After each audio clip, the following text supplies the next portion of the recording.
So with the voice in your head, it's never going to go away. It's never like, once I get to this point in my life, there's not going to be a voice in my head. All you can do is train it like a muscle and lower its influence. If it's negative, lower its influence on you so that you can ignore it. It's not so loud. It's not a banging hammer on your head every day stopping you. It's just kind of a mild whisper. And I think that is something that people can take away is you're never going to be completely sure of everything that you do. There's always going to be something, but as long as you have trained yourself to overcome those little rationalizations, you can do a lot with that. We believe that you are strong by design, and you were made in God's image to have a strong body, mind, and spirit. You're listening to the #1 strength and health authority podcast in the world. So let's get ready to unlock your potential and transform your life in today's episode. Hello, ladies and gentlemen. Welcome to the Strong by Design podcast. Thank you so much for joining us today. So great to have you back. If you're a return listener, it's going to be a lot about fitness and mindset stuff today, things that it really doesn't take much to get me excited when it comes to topics like what we'll be discussing today with our special guest. If you're a new listener of the podcast, we welcome you. We're just so encouraged to have you, that you found our show. There's so many, there's thousands and thousands of podcasts. I only listed about 6 or 7 myself, but there's so many good ones out there. And we're just so thankful that you found our show, and give us a listen from start to finish today. And if you feel so compelled, hit that 5 stars, maybe leave us a review. We love those reviews because it helps move us up on the charts, and it helps us become a little bit more visible to other people like yourself who, we are all about living life strong by design here. I don't talk about this quite enough. It's the name of our show, right? You are strong by design. And for us, it has a twofold meaning. We believe that you were created strong by design, by a designer. And then we also believe that you have to then design, you have to take the initiative and take the steps in life to design your life. Every single day you're given an opportunity when you wake up to make choices and decisions to move you closer to your goals, where you want to be in life. And it's a very much a proactive thing. One of our core values here, Critical Bench, is decisiveness. It's taking action in life. And not kind of waiting around for things just to happen. You're the spark. You're the one that's given the choice, and you got to kind of stand in that and walk in that every single day. So we hope this episode in particular encourages you to do that, no matter where you are in your fitness journey, because we're going to dive into a lot of things today. So our special guest, Mr. Scott Friedman. He is a fitness motivational speaker. He's a fitness coach. He's online. He has a podcast called The Power of Progress: Mindset, Motion, and Momentum. 3 of my favorite M words. We actually, those M words come up all the time on Strong by Design. Very much so. Because everything, how we operate in life is about mindset, right? And how we move in life is motion, right? And then that momentum that we build up when we make good decisions on top of good decisions, and that little snowball becomes a giant, a cascading, avalanche-inducing effect in your life. And and it all starts though with that first step, that first baby step. And so we'll get into some of that today. So our special guest, Scott, welcome to Strong by Design. It's so great to have you. And this wouldn't have happened if I didn't end up on your show some weeks back. Yeah, no, this is great. Thanks for having me. I mean, I feel like you already kind of hit the 3 awesome M's, and I'm good. I'm done. Like, the interview is over. That's pretty good. I mean, that's pretty much it in a nutshell. That's it, man. That's what it's all about. I mean, that's honestly, it's what gets me fired up and passionate in life, because these can apply to anything that we do. I think of those 3 M's when I'm at work. I think of those 3 M's when I'm at home. I'm not saying I get perfect grades on those 3 M's at home. Ask my wife. I think of those 3 M's when I'm out coaching baseball with my son, and been doing that for years, and how much I enjoy that. But these 3 things apply to us at any level, no matter where we are in life, as kids, in our marriages, in our fitness journey, in our professional life, our career, and just how we operate from when we wake to when we sleep. So this is really cool, really exciting stuff. Obviously, there's so many directions we could go with this conversation, but first, I really just want personally to know a little bit more about you, things that maybe we discussed when I was a guest on your show, or things that we didn't really get to get into. Where's your passion for fitness and health really come from? Was it at a very young age? Was it, maybe in your late teenage years? What was it that really drove you to this line of work? So I think the answer to that is twofold, because there's two different stories that kind of come to mind when that happens. So the first one is when I was I was always this kind of like skinny, lanky kid. Like you could see like muscle because there was no fat in the body. And then as I was getting older, 12, 13, 14, 15, just in high school, I started to notice kind of that change. I'm like, oh, my completely flat stomach started to kind of bulge out a little bit. And I was like, I don't like that. And so inherently, my initial intro into the fitness and health field was I don't want to get fat. I was like, there's no like traumatic, it was just me looking and go, I don't like that. I'm not going to have that. Won't happen. So I started working out in that regard. And that's kind of what jump started the whole initial journey. Was I didn't like just self-image. I don't want to look fat. I want to look good. Like that's what I want. Let's do it. And then years later, probably 5 or 6 years later, maybe four or 5 years later, I'm in college. My degree is in physical therapy, and I realized very quickly that physical therapy was not for me. You sit behind a desk all day, and it's all rehabilitation. And I didn't know the difference between rehab versus prevention. I didn't know anything. Okay, I'm in there taking classes like organic chemistry, and I'm like, I just want to teach people how to work out. And that's what I'm thinking this whole time. So I finally find that there is a major that you can take called kinesiology exercise science in college, which inherently you probably don't need to have a degree in, because it seems like a waste of money, but I'm already in college paying for it, might as well get the degree.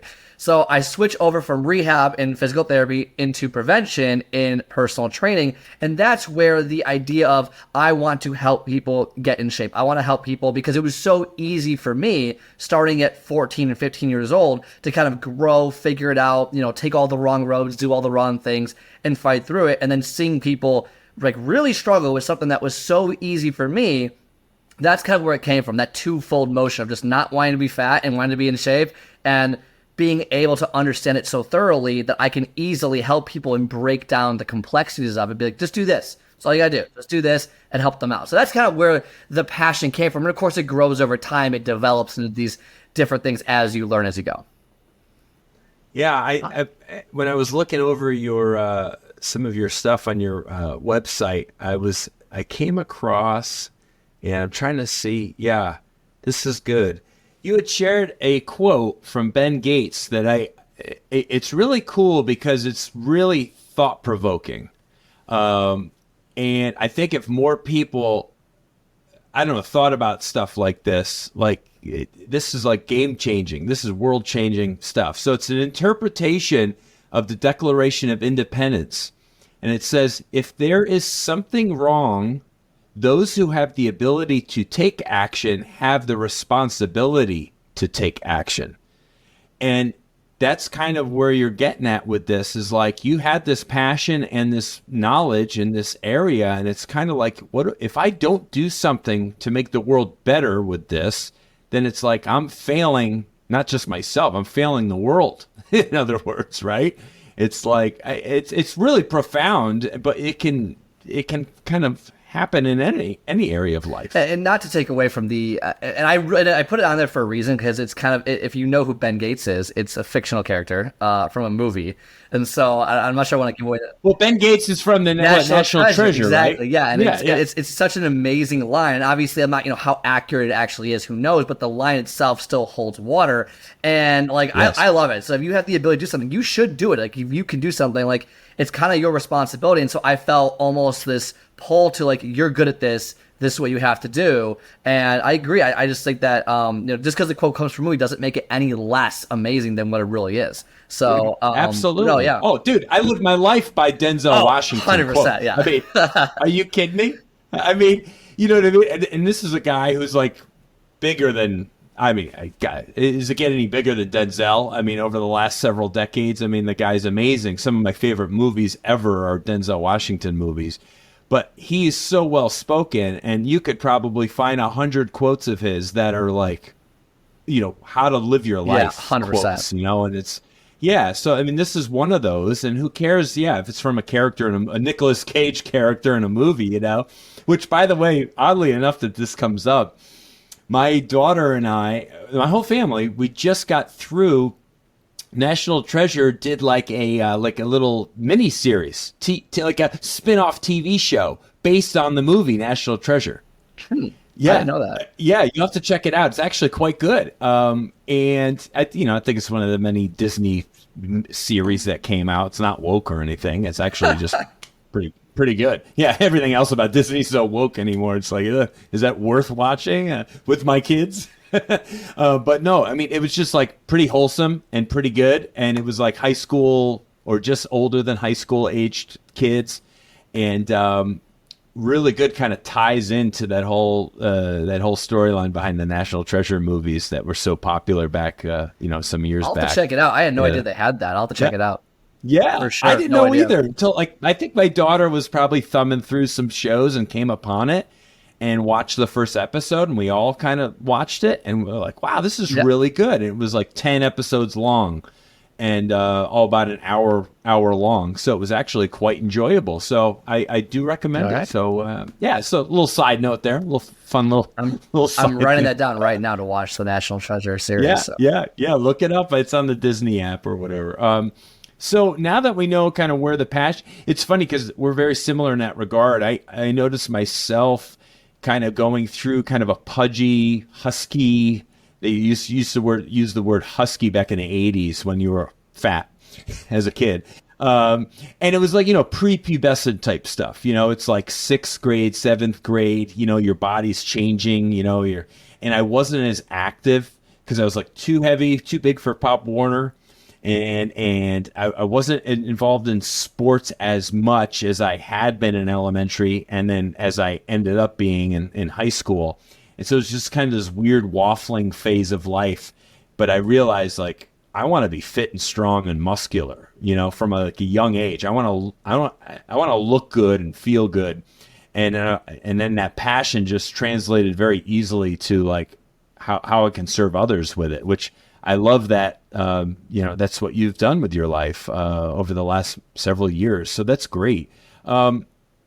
So I want to talk about kind of the mental aspect of all of this, because it sounds good, right? It sounds good to say these things. And some people just don't have this passion.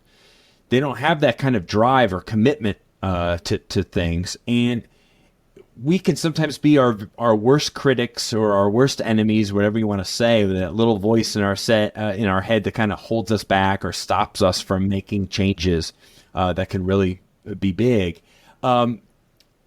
What is that inside voice for you?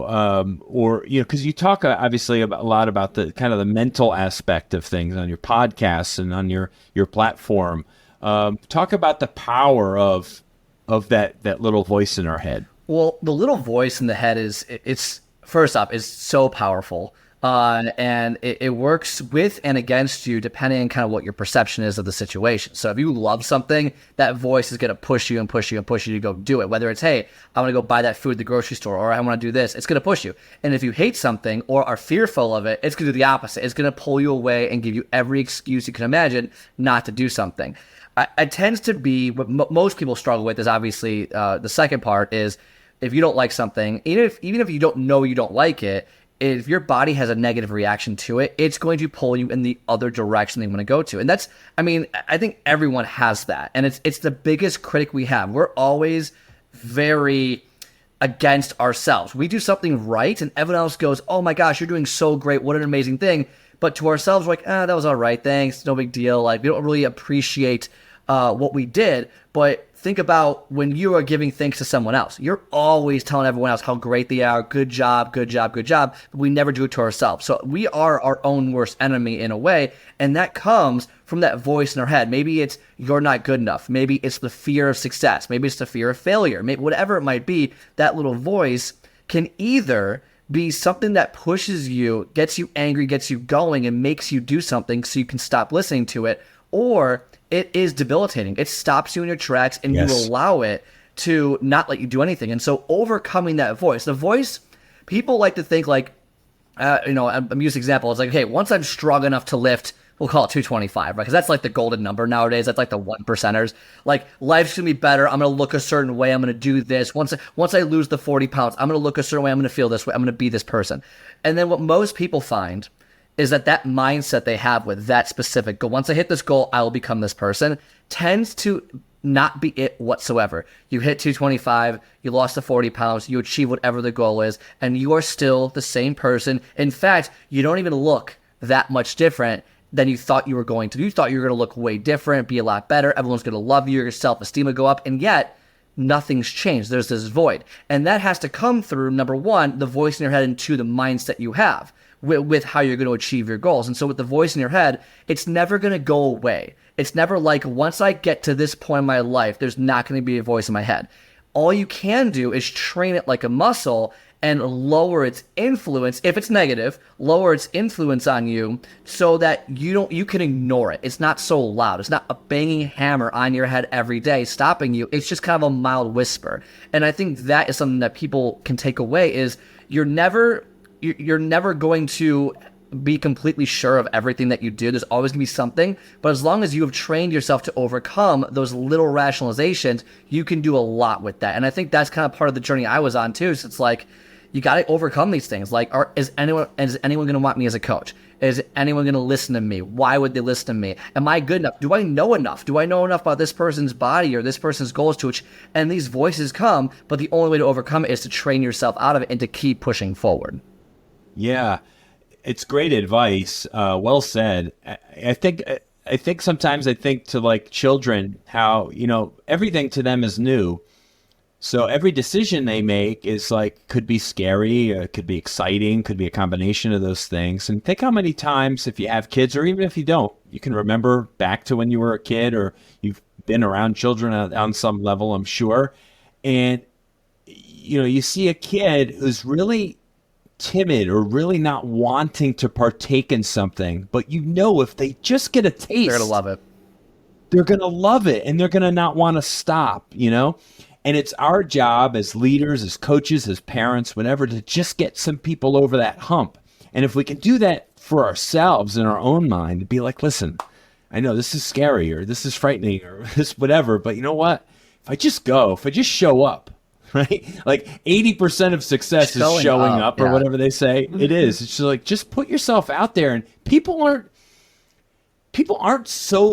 looking at you like, oh my gosh, I can't believe he said that, or I can't believe she did that. Like, they're not judging you like you're judging yourself, and just get over it. Think about how you appreciate seeing someone else do something and really being like, wow, that was really courageous of them, or wow, you're not focused on the minute. Yeah.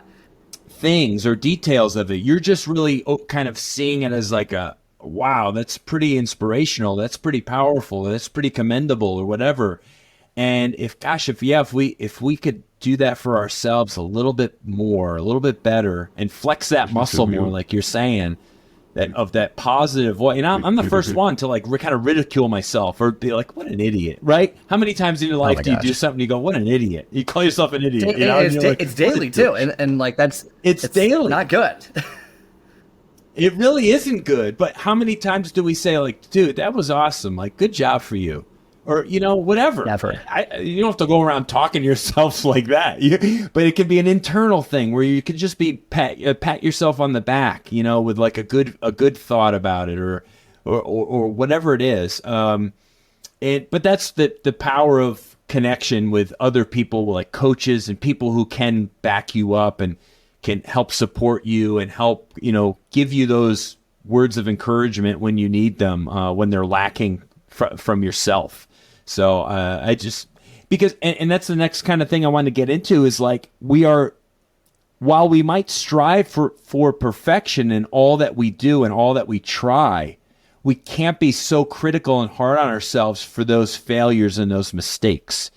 Can you talk a little bit about that M momentum, and about like if you fall off the bandwagon a little bit on something, it's okay. Like tomorrow's a new day. Well, it's funny because the example you gave with the kid, right? Like if you just were to do this, just stick your toe in the water, as it were. Like you just hit mindset, motion, momentum in one phrase, right? The mindset is the timidness of not wanting to do it. The motion is taking that tiny action just to get a taste of it. And the momentum is, we know once you do it, you're gonna want to keep doing it over and over again.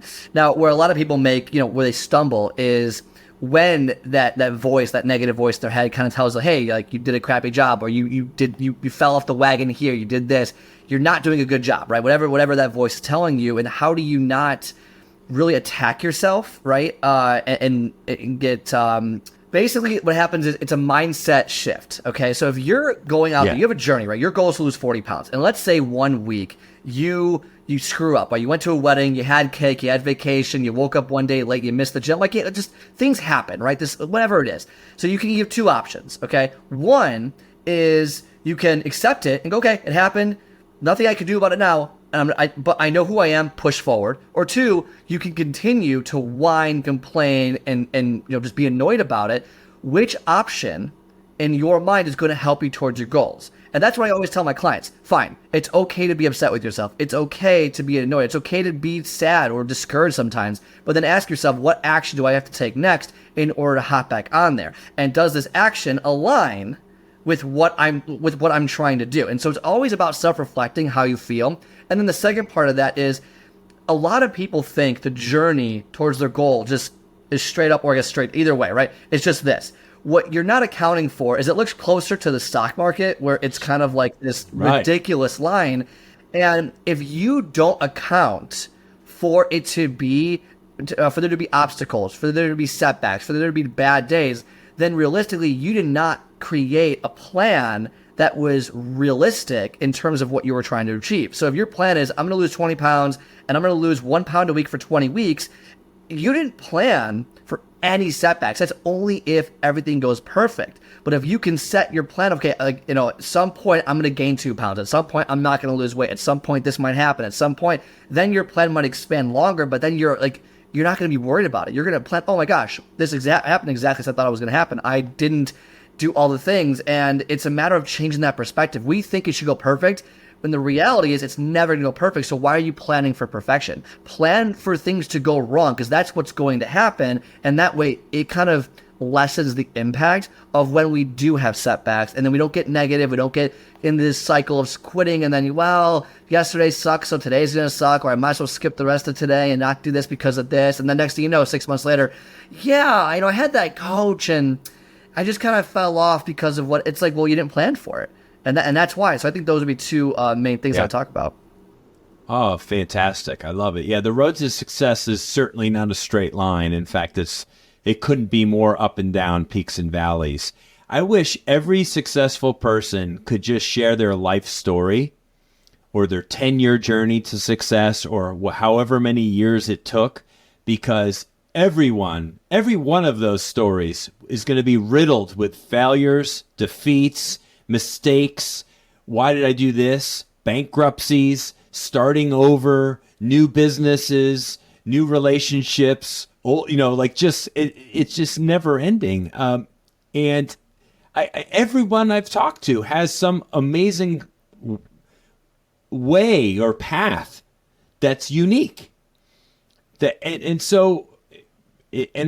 okay. It's okay to model yourself after other people, certainly, but you're not going to know all the nooks and crannies and details of how they got to where they are. But I think, listening to probably 5 to 10 maybe different people just for that confirmation, and then maybe trying to zero in on one in particular that you really want to use as your kind of your guideline or your model. Right, because if you try to follow 10 different people's it's gonna be tough to get everyone. Yeah. It's going to be tough, but certainly learn from more than just one person as an influence. No, but that's really good advice. I love Real quickly, that. if you think about any, I say famous, but any successful person, right? I can name 100 of them, right? You have Oprah, you have Michael Jordan, you have Kobe Bryant, you have Elon Musk, you have Jeff Bezos. Like, everyone always has the, oh, it must be nice to have $100 billion. And the whole it must be nice. It doesn't take into account that, like, you think that they are overnight successes, when the reality is, again, this isn't fitness necessarily, but it correlates that, like, you should, like, Elon Musk was one rocket blowing up away from going bankrupt and losing everything. He invested like $120 million in SpaceX. They failed 3 launches in a row. They're down to their last rocket. They didn't hit this. They lost. There's no SpaceX company. They lose everything, and he loses all of his money from PayPal. Like, his whole journey comes to an end. Like, the whole thing with Jeff Bezos. I think Steve Jobs working out of his garage and not getting any. I mean, there's so many. Michael Jordan being cut from his high school basketball team. I mean, there's so many stories of people who, like, are so successful. We think, wow, I wish I was that. But you don't realize the work they put in, the time it took, and the thousands of failures that they had to overcome along the way. And all we see is the straight line. Oh, they were born, they did this, and now they're successful. And that's what we're trying to emulate. But the reality is, if you're trying to emulate them, you have to get their failures, because they wouldn't be where they're at without them. Without question. Awesome point. And I love, because I'm a physical guy, I'm a sports guy, I've been a sports fan my entire life, and an athlete in different capacities my whole life, and a coach, right, for others. And I love stories like the Kobe Bryants and the Jerry Rices, and this is why I love them so much, is because did these gentlemen, probably from a young age, have a talent that was obvious? Sure. Let's say that they did. Let's say that it was obvious at 10 or 12 years old that Jerry Rice was going to be a hell of a receiver, or Kobe Bryant was going to be a heck of a basketball player, right? But the work ethic that these gentlemen had, the Michael Jordans, right? They got to bed early. They woke up early. They were disciplined. They outworked you. Even though they were already better than you, they still put in more work than you. And I love a story of a gentleman. I forget which basketball player it was. It's a Kobe Bryant story, and he shared it. It's really quick. I'll share it. It was a road game for the Lakers, and Kobe was practicing, doing, I think, just a solo, just like his own little, practice session by himself. So this opponent player shows up at the facility where Kobe is, already there, already working out. So he shows up and he's doing his workout at the same time as Kobe. And they're kind of doing their own thing at the same time. And then he's done with his session, and he wraps up and he showers and he's leaving, and Kobe's still there. Kobe's still there putting in the work, still getting after it. And he was saying, he's like, how will I ever catch this guy? I'll never catch this guy, because he was here when I got here, and he's still there when I'm leaving, and he's already better than I am. And Kobe is notorious for doing this on purpose to get inside people's heads. So he was beating them before he ever got on the damn basketball court to play against them. He already won. He already mentally beat them, because they show up going, this guy is too good. I can't win. He's already better, and he works harder than me. I'm done.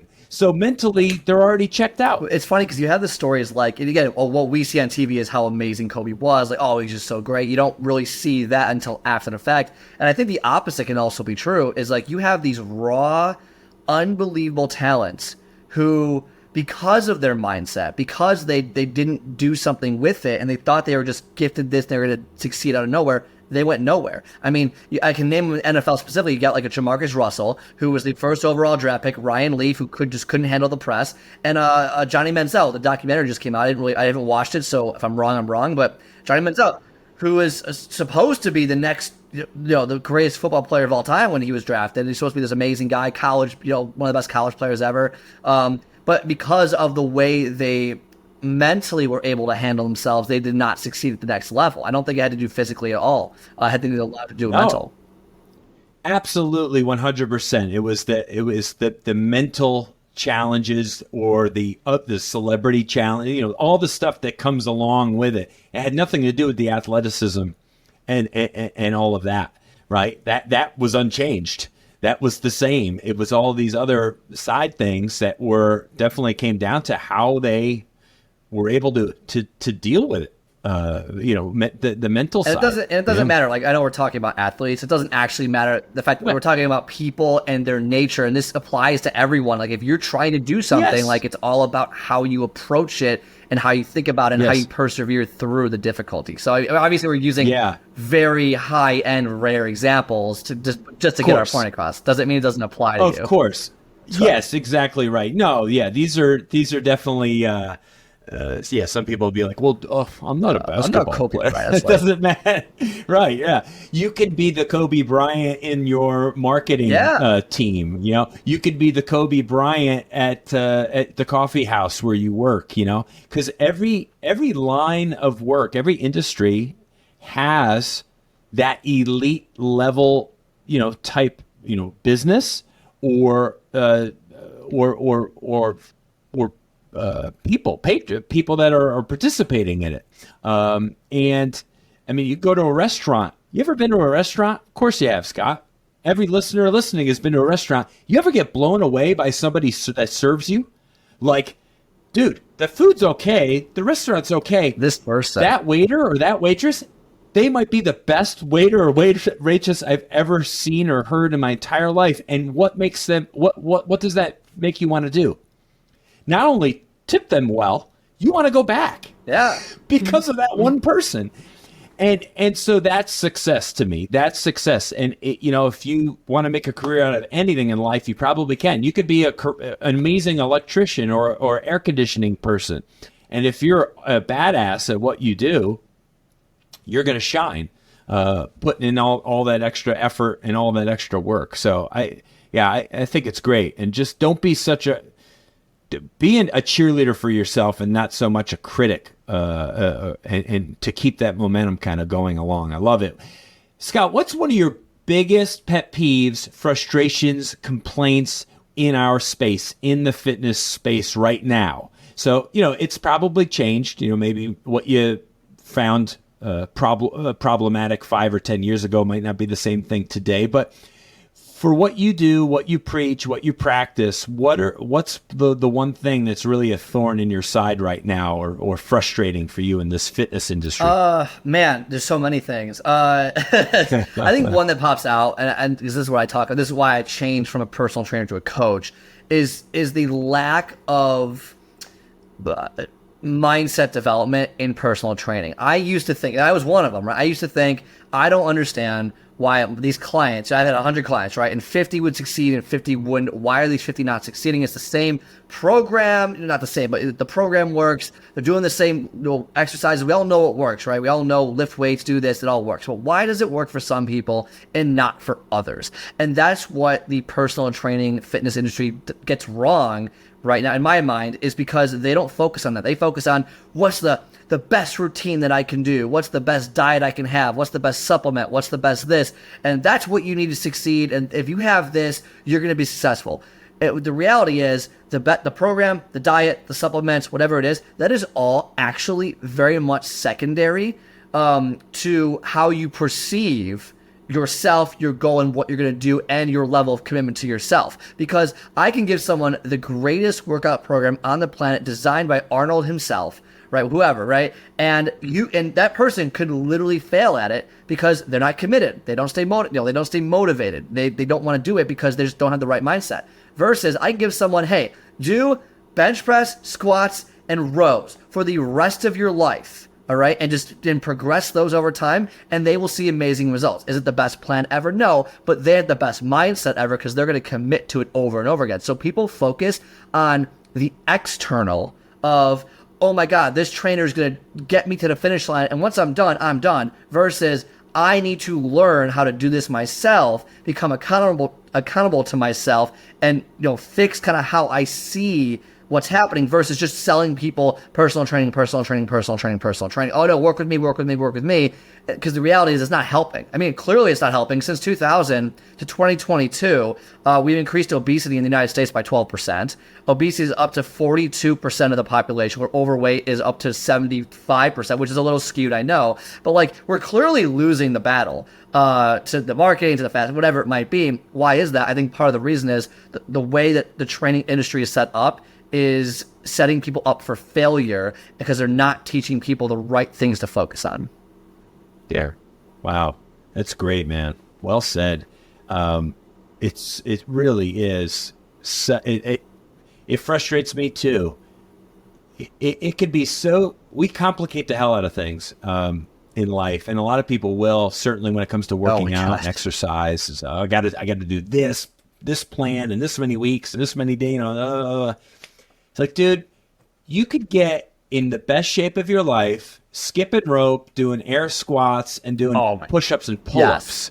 You know what I mean? Like, seriously, like that's how simple the program can be. If you did it every day or every other day, and then you actually were disciplined with your eating, and then you actually, went for a walk every day and drank a lot of water. I mean, it's like the simple things that, if done well, over time, if you take anybody, I don't care where you're at, physically, but if you want to get more fit, I will give you that exact routine I just said. And if you commit to that for a 1 year period, oh my gosh, there's absolutely zero doubt in my mind you won't see progress.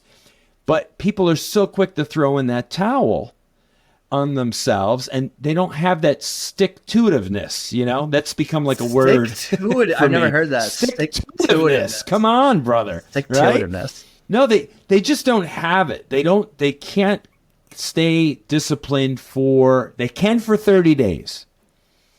And for some people, they can even maybe squeak out a 60 days or something, but it's very tough for people to go 90 or more when they're doing anything that's, for benefit, to whether it's reading every day or saving money every day or eating better every day or working out every day. Like, that's why that 75 hard program, that Andy Frisella program, became so big in the last several years.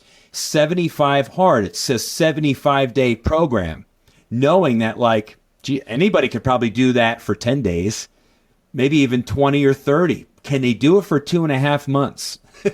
Right?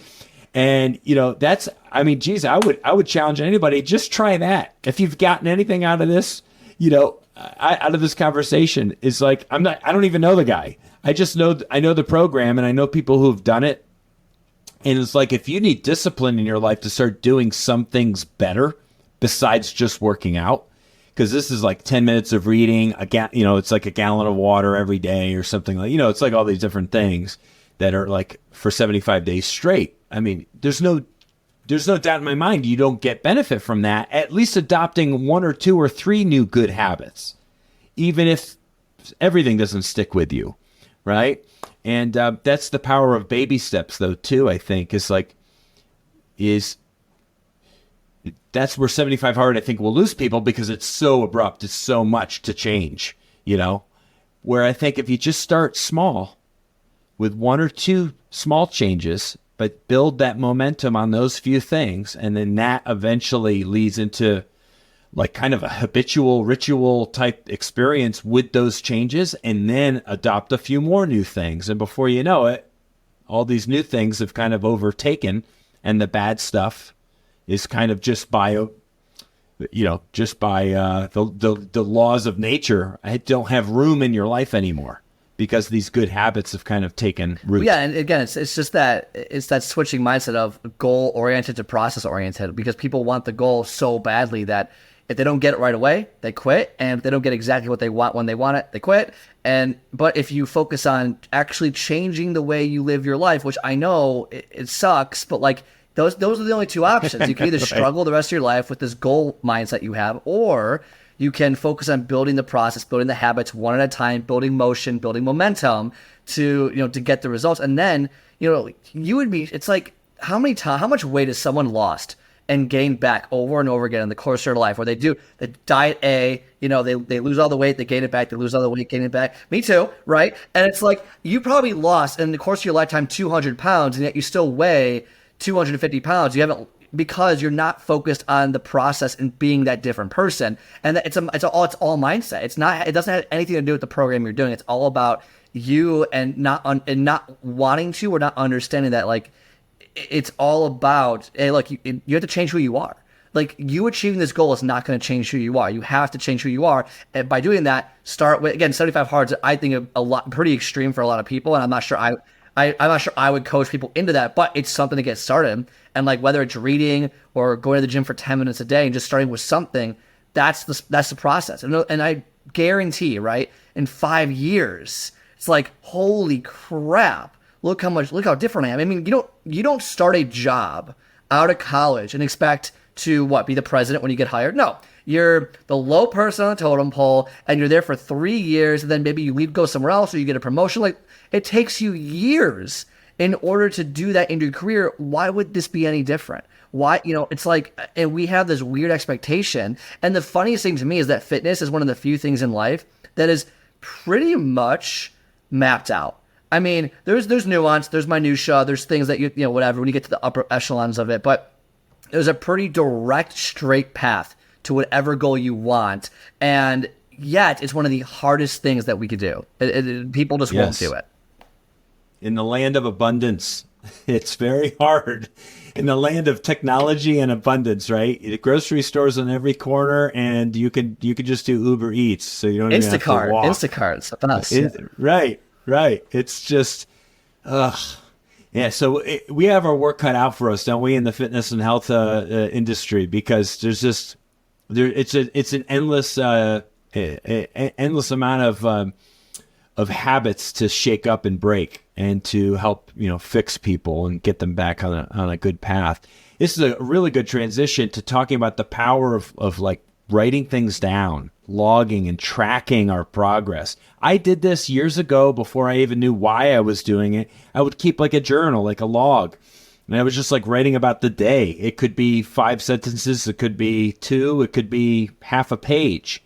And I would just write about like what I did in the day, or, what I liked about the day, or, this relationship or whatever. And then I also did that in college with my workouts. I'd write down with every rep, every set, what I was doing, even though I was in really good shape. I didn't need to do it. There was something about it that felt empowering to like write it down. And there's the evidence that workout happened.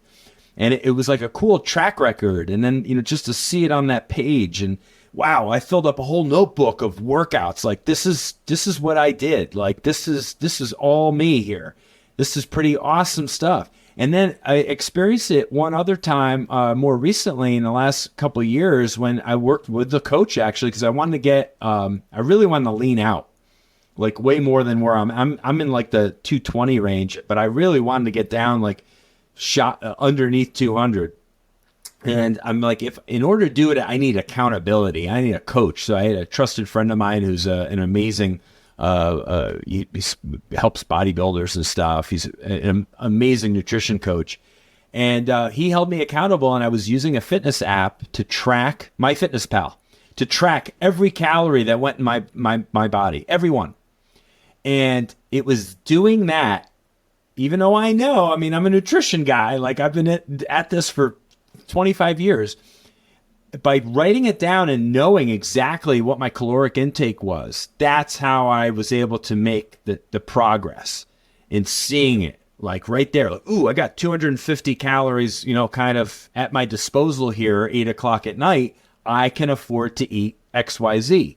Or, oh my gosh, I've already used up all my fats for the day, or whatever, And it was a very powerful tool. What have you experienced in tracking and logging? I think it's invaluable. I think that it's so hard to put like a qualitative measurement on how valuable it truly is. I think a couple things I tell people. Number one, from a goal and mindset perspective, like, you should write down your goals and your reasons why, and like make them visible so you can see them every day, because that keeps you internally supported over and over and over. When you read it every day, it just keeps you kind of motivated just to not forget on a terrible, cold, rainy day. Like, crap, I gotta go do this. All right, that's the first thing when it comes to writing something down as the first part.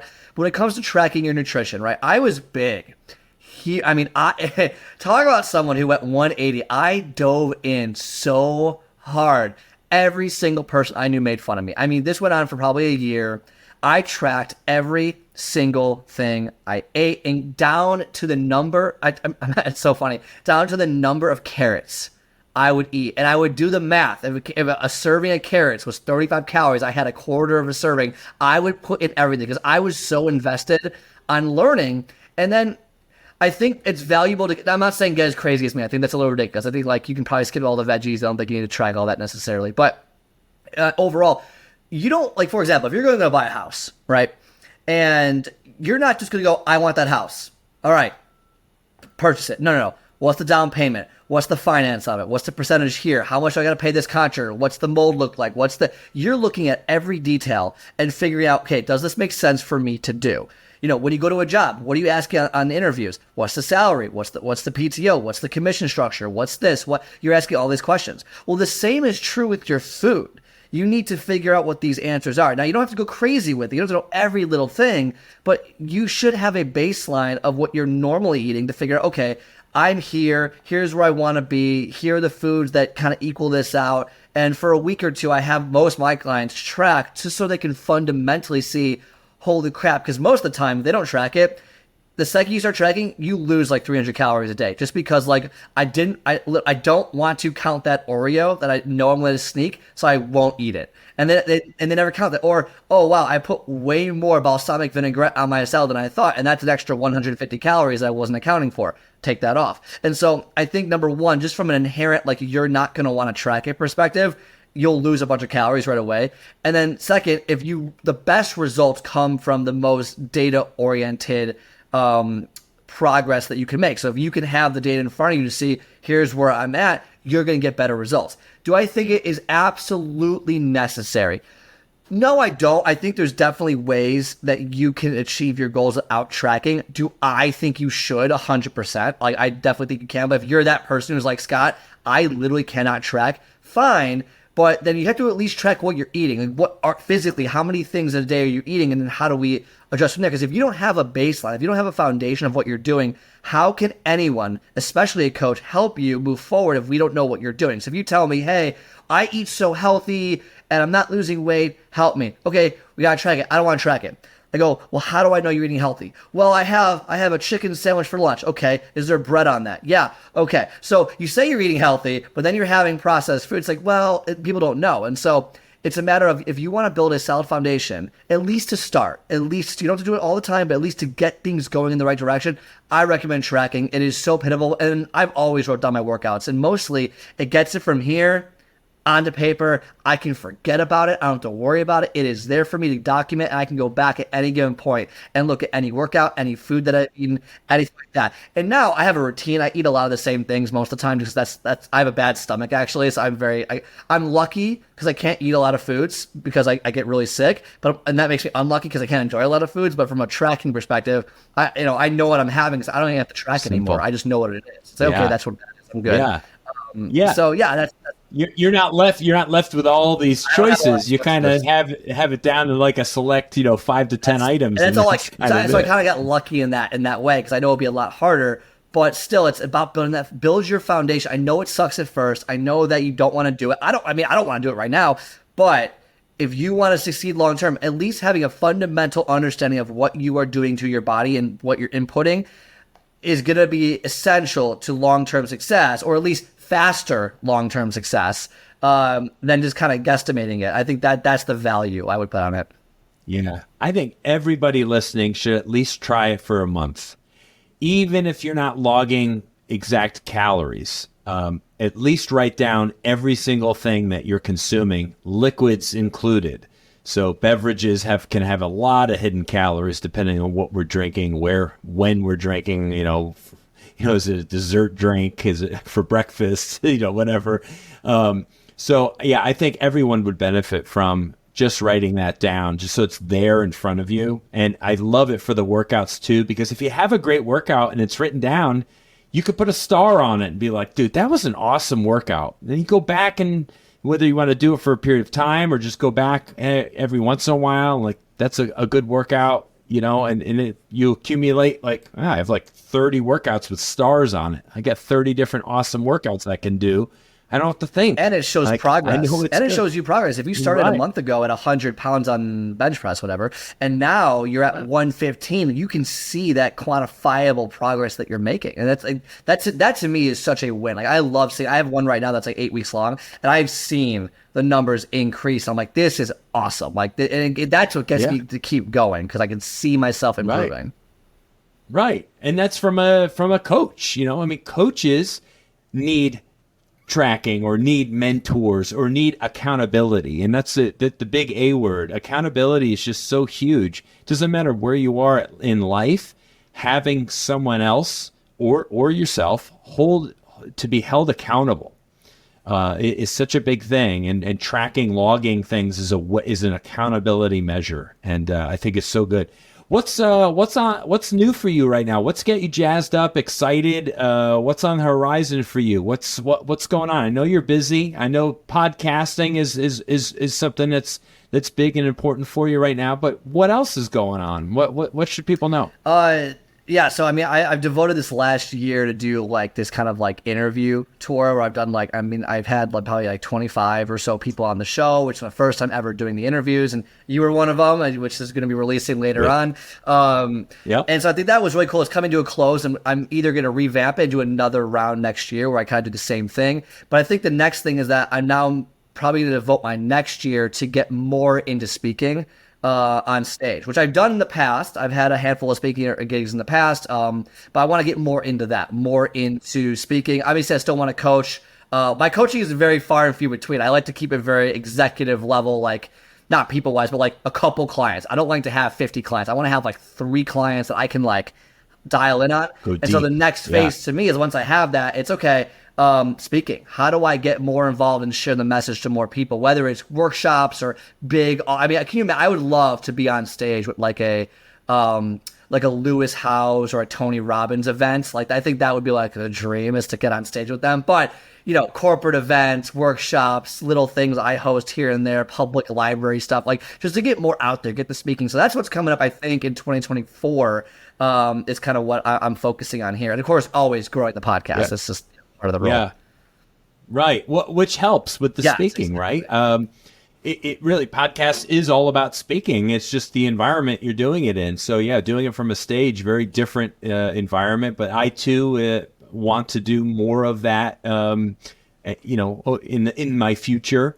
And I really do like it. I enjoy it. I get as much out of it as the people listening, I think. And it's really because I just love talking about the stuff I like learning about. I love to, isn't it fun to, like, when you learn something, isn't it fun to then teach it or instruct it or coach it to somebody else? I've always enjoyed that and obviously you have as well, from when I was young. I just always got a lot out of it. It was like, I want to pass the torch. I want to see if the person I'm showing this is enthused about it and passionate as I am about it, and or can I bring that out of them, and so I love doing that with kids when it comes to like baseball and stuff. So that's cool, man. So some fun stuff. Just because fun stuff is fun to talk about. So you're a bowler, or at least you were quite a bowler. Tell the audience what your bowling numbers, if you would, and maybe a funny experience from bowling growing up, because everyone's had a funny bowling alley experience. I got into bowling in 5th grade. One of my best friends at the time was like, we're kids, right? Hey, come bowl. I mean, my parents, get us together, go to, and I wasn't a sports guy until high school, so bowling was like kind of like my thing. I retired from bowling probably with about a 190 to a 195 average, which the pros average about 220. So just in comparison, which again, mine is not nearly. It's a lot harder. It's very hard to get to that point. But yeah, I was a very good bowler. I was a varsity bowler in high school, so clearly I was very popular amongst all the girls. Like it's No clearly, doubt. yeah. I mean, Yeah, did you have a bowling bag like with your own 100 balls? yeah, and I stuff? had two. I had two regular balls. I had my own rag. You have your own shoes. You have your, I mean, you have, it's a whole thing. I mean, it really is. It's also very expensive, so like I'm not sure I recommend it. But, I believe it. yeah. So I was a big bowl. I ended up stopping in college because I went in a different direction. But and like, my funniest bowling story. I mean, there's so many. I would say was one sure. funny and one humiliating. And I think like this actually is a great kind of. So one, obviously everyone's done like in the middle of like a game. I like overstepped once and I hit the really greasy part and I fell. Like I threw the ball. I still got like a 7 pin, but I fell and everyone saw Wow. me fall. And I was just like, oh, of course I'm like, what am I, 12 years old at this time? And I'm like, oh my gosh, like this sucks. But I had the best story from bowling, and this is like lives in infamy, I think, among the people who know me from bowling, is I was in my very first big boy tournament. Like I was moved up to the next team because they needed someone, and I was the next best available. And I'm going in there. I'm running late because traffic is ridiculous. I don't have my own shoes at the time because I'm relatively still new at this. So I go pick up house shoes, and there's a difference. They're like these disgusting pink and yellow shoes. They look terrible, and I'm wearing like a uniform. It's a whole thing. So I get up there, no warm up, and I'm like, get up there. I'll setting up to bowl, and I mean, everyone's looking at me, and there's 10 people staring at me, and plus there's the whole, imagine 30 lanes all filled with teams of 4 to 5, right? And not everyone's staring at you, but like I'm up. I completely whiff. I throw the ball, it slides off of it. I'm not gonna get technical, but basically slides right in the gutter. 0. And I'm like, oh my God, could this get worse? Okay, fine. First shot, no big deal. Second shot, get up there, and I did the same exact thing. And I just like, I'm with the team. So your first frame, you bowl 0. Which is unheard of. Like that doesn't happen. Like that's not something that's No. like, that is like Travis Kelce dropping a easy loft touchdown pass from 1 yard away in the end zone. I mean, that's how it just doesn't happen at this level. And of course, my team doesn't even know me at this. Like, they barely know me. They're like, who is this kid on our team who sucks without shoes, doesn't know how to, I'm sitting there like, what am I going to do? And I ended up, by the way, and well, you have two choices, right? You can just like let it consume you and the day's over and you quit, whatever. Or you just gotta, like, you have to just kind of push through. And I ended up pushing through, and I ended up with a respectable like 145 or 150, which is still very bad for that time. But like I was able to like, pick it up at the end of the game, which, was like, holy God, like that. It was one of the worst like feelings I think I've ever had. I was just embarrassment and like, oh my gosh, like how do I get out of this situation as quickly as possible? So that was you can't get much worse than a bad pair of bowling shoes. Yeah, and I looked like a clown. I looked like a clown. I mean, they're Right. a size too big. Like it was like, it's like, what's the guy from The Simpsons? The clown guy with the head. I know, clown. Massive shoes. I can't think of his like, name. Just think of that. I know exactly what you Oh mean. my God. Yeah. I'm sweating just thinking about that moment still. Like, Yeah. It lives in I'm infamy. sure, dude. I recently went bowling, and you end up going to like kids' parties and stuff, or a little family get together with your kids' friends' family, and I always love it. I love bowling. I bowled a little in college in like a little club. My brothers and I were on a team, and it's always brought a lot of laughter and a lot of enjoyment, and you're doing something physical and it's competitive. So, and you can drink beer while you're doing it. So, I mean, it doesn't get much better than that, right? That's why we're doing it. Another funny thing, very unique situation that we have in common here. You're a Chicago Bears fan, but also a giant, as you point to the Chicago Bears patriotic flag you got there going on. You're also a big Tom Brady fan. And I told you by email, I said, funny, because I'm a lifelong New York Giant fan, but also a very big Tom Brady fan. I'm sure for maybe similar reasons or not. But what made you? Obviously, you're a football fan, and I'm sure we could talk football for hours. Why? What was it about Brady was it early in his career that you were kind of drawn to him, or was it just like, oh my gosh, this guy just is a winner, and then you kind of became a fan? How'd that happen? I would say so I didn't start watching football till probably 2005, 2006, right around the Bears kind of rise, and I was also like in 7th grade, so I didn't really know too much. And I started watching. Brady was on the TV every single Sunday. He was always on televised games. I kept watching. And I'm like, dude, this guy is one of his seasons was a 50 touchdown season. Like, it was unbelievable. And then you start like looking at the history of what he's done and his lackluster career at Michigan, going in the 6th round, winning 3. It's like, this guy is like, just doesn't quit, and he just keeps getting better and better and better. So his drive to win and how he just, and how he was able to kind of create the greatest football career of all time from nothing, I think was like that's I think what drove me to him early in the mid 2000s, and ever since then it was just like because the Bears sucked for a decade, so I'm watching Brady because like Brady's gonna win. Love this guy, and like I loved it. Everyone hates him because he wins. That's why I loved him. I was like, this guy, he's not Peyton Manning. He's not the chosen one. He's the underdog, and people don't realize like you're the underdog, dude. Like I love the underdog story, and that's what I think resonated the most with Brady. Yeah. Same here, man. Same here. He was hard not to just enjoy watching and persevere. And obviously, as a New York Giant fan, the fact that they were able to beat the Patriots not once but twice in the Super Bowl is just, you can't even write that story. No one would believe it. But yet it really did happen, and I'm still like scratching my head over it, man. And I finally, oddly enough, it was a week or two ago. I'm watching the helmet catch. I'm watching that whole drive. It was on a Facebook reel, and I'm just watching. It's got this whole like 10 minutes, of that drive to beat, to score the winning touchdown at the end of the game. And I'm watching it with my kids, and they're like, "Is this the helmet catch?" I'm like, "It's coming, it's coming." And it's still, I couldn't believe that drive. But yeah, I love, and then of course Brady finishes his career down here. I'm in Tampa. He finishes his career as a Buccaneer, wins the Super Bowl, of course, for the Tampa Bay area, which is just to put an extra stamp of greatness on his career. It's like, I can do it in New England, but I can do it anywhere. Here you go, Bucks. And it's just, it really is, just adds to his legendary career, and so excited to see him get on the airwaves here in the next year or so and start talking about football. So we'll see. Yeah, I've seen him in some commercials and stuff. Some of the Manning cast commercials. Some of that stuff is pretty funny.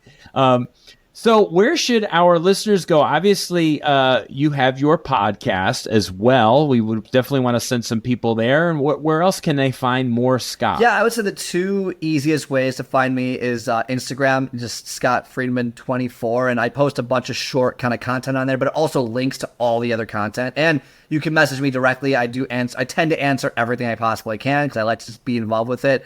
And then the Power of Progress podcast, Spotify, Apple Music, that's really the big thing right now. Grow that. That's kind of where most of my messaging is, most of the content is.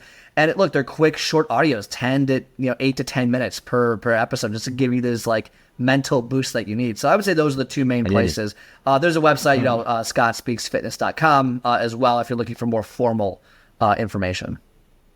That's great, man. Well, thank you so much, Scott, for making time in your day to do this.